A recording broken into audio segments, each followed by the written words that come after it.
Hello friends, आप देख रहे हैं भारतीय आईएएस यूट्यूब चैनल और मैं मनीष भारती आपका स्वागत करता हूं। फ्रेंड्स, इस वीडियो में इस एपिसोड में जिस रचनाकार की हम चर्चा करने वाले हैं वो है हरिशंकर परसाई। उनकी एक रचना भोला राम का जीव, इस पे हम चर्चा करेंगे। किस तरह से इन्होंने इस रचना में इन्होंने भ्रष्टाचार को बहुत ही व्यंग्यात्मक ढंग से दिखाने का प्रयत्न किया है। नई कहानी के दौर में व्यंग्यात्मक दौर अगर कहानियों में ले तो इस कहानी का काफी अच्छा स्थान माना जाता है और हरिशंकर परसाई अपने आप में एक सुलझे हुए रचनाकार माने जाते हैं। तो आइए सुनते हैं भोला राम का जीव हरिशंकर परसाई द्वारा रचित। ऐसा कभी नहीं हुआ था। धर्मराज लाखों वर्षों से असंख्य आदमियों को कर्म और सिफारिश के आधार पर स्वर्ग या नरक में निवास स्थान अलॉट करते आ रहे थे, पर ऐसा कभी नहीं हुआ था।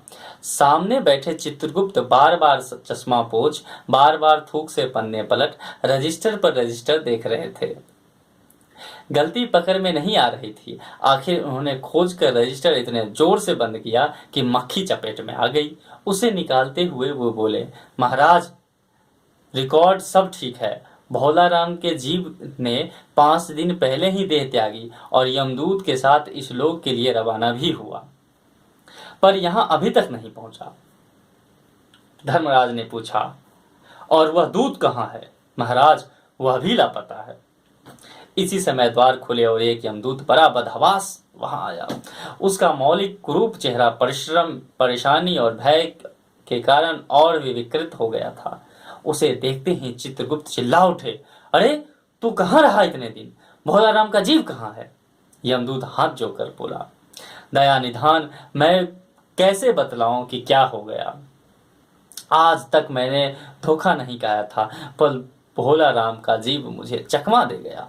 5 दिन पहले जब जीव ने भोला राम की देह को त्यागा, तब मैंने उसे पकड़ा और उसे इस लोक की यात्रा आरंभ की। नगर के बाहर जो ही मैं उसे लेकर एक तीव्र वायु तरंग पर सवार हुआ, त्यों वो मेरे चंगुल से छूट कर न जाने कहां गायब हो गया। इन 5 दिनों में मैंने सारा ब्रह्मांड छान लिया, पर उसका कहीं पता नहीं चला। धर्मराज क्रोध से बोले, मूर्ख, जीवों को लाते लाते बूढ़ा हो गया, फिर भी एक मामूली बूढ़े आदमी के जीव ने तुझे चकमा दे दिया। दूत ने सिर झुकाकर कहा, महाराज, मेरी सावधानी में बिल्कुल कसर नहीं थी। मेरे इन अभ्यस्त हाथों से अच्छे अच्छे वकील भी नहीं छूट सके। फिर इस बात तो कोई इंद्रजाल ही हो गया। चित्रगुप्त ने कहा, महाराज, आजकल पृथ्वी पर इस प्रकार का व्यापार बहुत चला है। लोग दोस्तों को कुछ चीज भेजते हैं और उसे रास्ते ही में ही रेलवे वाले उड़ा लेते हैं। हौजरी के पार्सलों के मौजे रेलवे अफसर पहनते हैं। मालगाड़ी के डब्बे पर डब्बे रास्ते में कट जाते हैं। एक बात और भी हो रही है, राजनीतिक दलों के नेता विरोधी नेताओं को उड़ाकर बंद कर देते हैं। वहीं कहीं भोला राम के जीव को भी तो किसी विरोधी ने मरने के बाद दुर्गति करने के लिए नहीं उड़ा दिया। धर्मराज ने व्यंग से चित्रगुप्त की ओर देखते हुए कहा, तुम्हारी भी रिटायर होने की उम्र आ गई। भला भोले राम जैसे नगन नदीन आदमी से किसी को क्या लेना देना। इसी समय कहीं से घूमते घामते नारद मुनि वहां आ गए। धर्मराज को गुमसुम बैठे देख बोले, क्यों धर्मराज, कैसे चिंतित बैठे हैं? क्या नरक में निवास स्थान की समस्या अभी हल नहीं हुई? धर्मराज ने कहा, वह समस्या तो कभी की हल हो गई। नरक में पिछले सालों में बड़े गुणी कारीगर आ गए हैं। कई इमारतों के ठेकेदार हैं जिन्होंने पूरे पैसे लेकर रद्दी इमारतें बनाई। बड़े बड़े इंजीनियर भी आ गए हैं जिन्होंने ठेकेदारों से मिलकर पंचवर्षीय योजनाओं का पैसा खाया। ओवरसियर हैं जिन्होंने उन मजदूरों की हाजिरी भरकर पैसा हड़पा जो कभी काम पर गए ही नहीं। इन्होंने बहुत जल्दी नरक में कई इमारतें तान दी हैं। वह समस्या तो हल हो गई, पर एक बड़ी विकट उलझन आ गई है। भोला राम नाम के एक आदमी की 5 दिन पहले मृत्यु हुई। उसके जीव को यह दूत यहाँ ला रहा था कि जीव इसी रास्ते में चकमा देकर भाग गया। इसने सारा ब्रह्मांड छान डाला, पर वह कहीं नहीं मिला। अगर ऐसा होने लगा तो पाप पुण्य का भेद ही मिट जाएगा। नारद ने पूछा, उस पर इनकम टैक्स का बकाया तो नहीं था? हो सकता है उन लोगों ने रोक लिया हो। चित्रगुप्त ने कहा, इनकम होती तो टैक्स होता, भूखमरा था। नारद बोला, मामला बड़ा दिलचस्प है। अच्छा, मुझे उसका नाम पता तो बताओ, मैं पृथ्वी पर जाता हूँ। चित्रगुप्त ने रजिस्टर देखकर कहा, अब भोला नाम था उसका। जबलपुर शहर में घुमापुर मोहल्ले में नाले के किनारे एक 1.5 कमरे के टूटे फूटे मकान में परिवार समेत रहता था। उसकी एक स्त्री थी, 2 लड़के थे, 1 लड़की। उम्र लगभग 60 साल। सरकारी नौकर था। 5 साल पहले रिटायर हो गया था। मकान का किराया उसने 1 साल से नहीं दिया, इसीलिए मकान मालिक उसे निकालना चाहता था। इतने में भोला राम ने संसार ही छोड़ दिया। आज 5वां दिन है। बहुत संभव है कि अगर मकान मालिक वास्तविक मकान मालिक है तो उसे भोला राम के मरते ही उसके परिवार को निकाल दिया। इसलिए आपको परिवार की तलाश में काफी घूमना पड़ेगा। माँ बेटी की सम्मिलित क्रंदन से ही नारद भोला राम का मकान पहचान गए। द्वार पर जाकर उन्होंने आवाज लगाई, नारायण नारायण। लड़की ने देखकर कहा, आगे आओ महाराज। नारद ने कहा, मुझे भिक्षा नहीं चाहिए, मुझे भोला राम के बारे में कुछ पूछताछ करनी है। अपनी माँ को जरा बाहर भेजो बेटी। भोला राम की पत्नी बाहर आई। नारद ने कहा, माता, भोला राम को क्या बीमारी थी? क्या बताऊं, बीमारी थी, गरीबी की बीमारी थी। 5 साल हो गए पेंशन पर बैठे, पर पेंशन अभी तक नहीं मिली। हर 10-15 दिन में एक दस्तखत देते हैं, पर वहां से या तो जवाब ही नहीं आता था, और आता तो यही कि तुम्हारी पेंशन के मामले पर विचार हो रहा है। इन 5 सालों में सब गहने बेचकर हम लोग खा गए, पर फिर बर्तन बिके, अब कुछ नहीं बचा था। फाके होने लगे थे। चिंता में घुलते घुलते और भूखे मरते मरते उन्होंने दम तोड़ दिया। नारद ने कहा, क्या करोगी माँ, उनकी इतनी ही उम्र थी। ऐसा तो मत कहो महाराज, उम्र तो बहुत थी। 50-60 रुपया महीना पेंशन मिलती तो कुछ और काम कहीं करके गुजारा हो जाता, पर क्या करे, 5 साल नौकरी से बैठे हो गए और अभी तक एक कौड़ी नहीं मिली। दुखी की कथा सुनने की फुर्सत नारद को थी नहीं। वे अपने मुद्दे पर आए।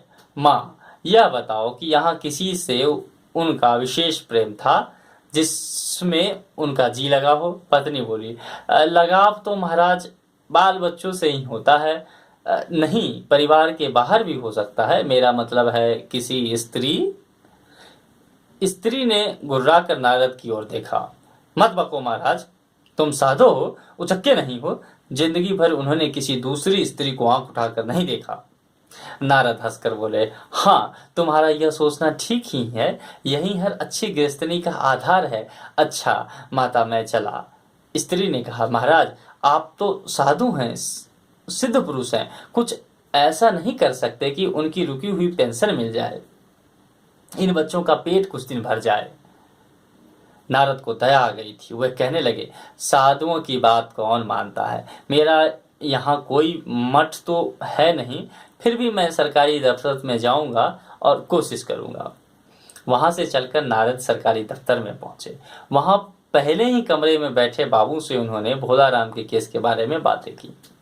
उस बाबू ने उन्हें ध्यानपूर्वक देखा और बोला, भोला राम ने दरखास्तें तो भेजी थी, पर उन पर वजन नहीं रखा था, इसीलिए कहीं उड़ गई होंगी।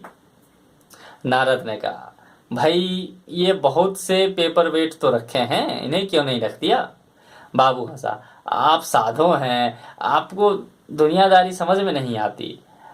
दरखास्तें पेपर वेट से नहीं दबती। खैर, आप उस कमरे में बैठे बाबू से मिलिए। नारद उस बापू के पास गए। उसने तीसरे के पास भेजा, तीसरे ने चौथे के पास, चौथे ने 5वें के पास। जब नारद 25-30 साधु बाबुओं और अफसरों के पास घूम आए, तब एक चपरासी ने कहा, महाराज, आप क्यों इस झंझट में पड़ गए? आप अगर साल भर भी यहाँ चक्कर लगाते रहें तो भी ये काम नहीं होगा। आप तो सीधे बड़े साहब से मिलिए, उन्हें खुश कर लिया तो अभी काम हो जाएगा। नारद बड़े साहब के कमरे में पहुंचे। बाहर चपरासी ऊँघ रहा था, इसीलिए उन्हें किसी ने छेड़ा नहीं। बिना विजिटिंग कार्ड के आया देख साहब बड़े नाराज हुए। बोले, इसे कोई मंदिर वंदिर समझ लिया है क्या? धर धर आते चले आए, चिट क्यों नहीं भेजी? नारद ने कहा, कैसे भेजता, चपरासी सो रहा है। क्या काम है? साहब ने रोब से पूछा।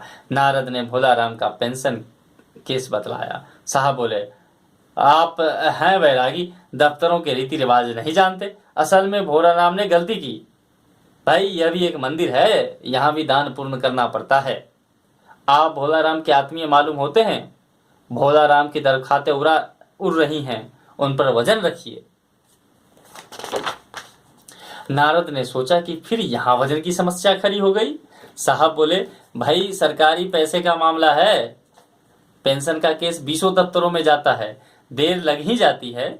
20 बार एक ही बात को 20 जगह लिखना पड़ता है, तब पक्की होती है। जितनी पेंशन मिलती है उतने ही स्टेशनरी लग जाते हैं। हाँ, जल्दी भी हो सकता है, मगर साहब रुके। नारद ने कहा, मगर क्या? साहब ने कुटिल मुस्कान के साथ कहा, मगर वजन चाहिए, आप समझे नहीं। जैसे आपकी यह सुंदर वीणा है, इसका भी वजन भोलाराम की दरख्वास्त पर रखा जा सकता है। मेरी लड़की गाना बजाना सीखती है, यह मैं उसे दे दूंगा। साधुओं की वीणा तो बड़ी पवित्र होती है, लड़की जल्दी संगीत सीख गई तो उसकी शादी हो जाएगी।